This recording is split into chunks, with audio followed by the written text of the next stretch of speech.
Disclosure, Quest. Ce qui vous a poussé à participer à The Voice? Papa Drag, je me suis lancé dans l'aventure pour 2 raisons.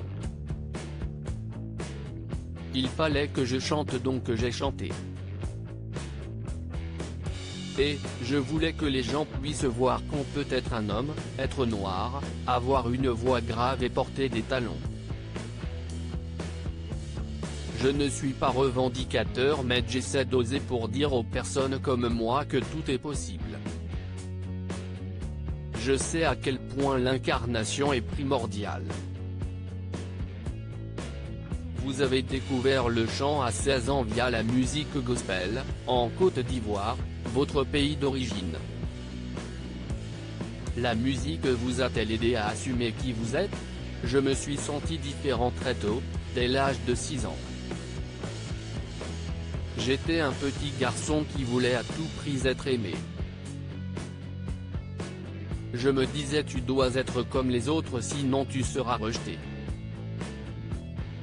Le chant permet d'exprimer des choses, si est très puissant. Mais j'ai mis beaucoup de temps à me montrer tel que j'étais.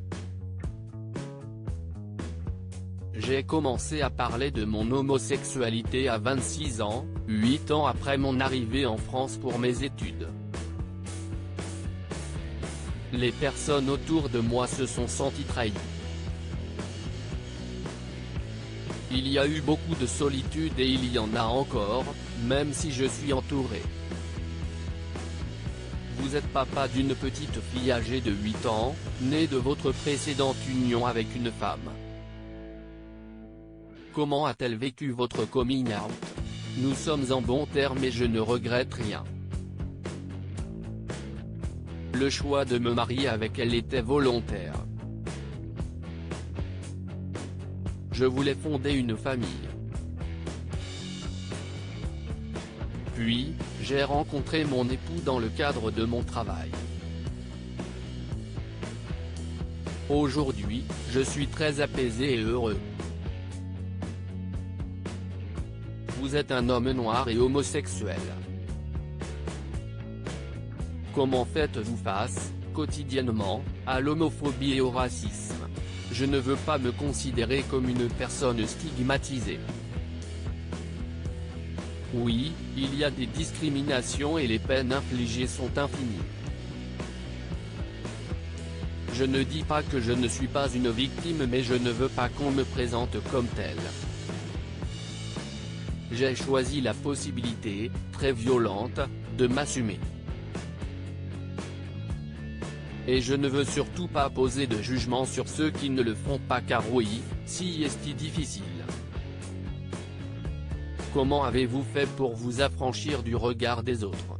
En me regardant dans un miroir et en me disant, je suis comme ça et je suis heureux d'être comme. Il y a un véritable effet placebo.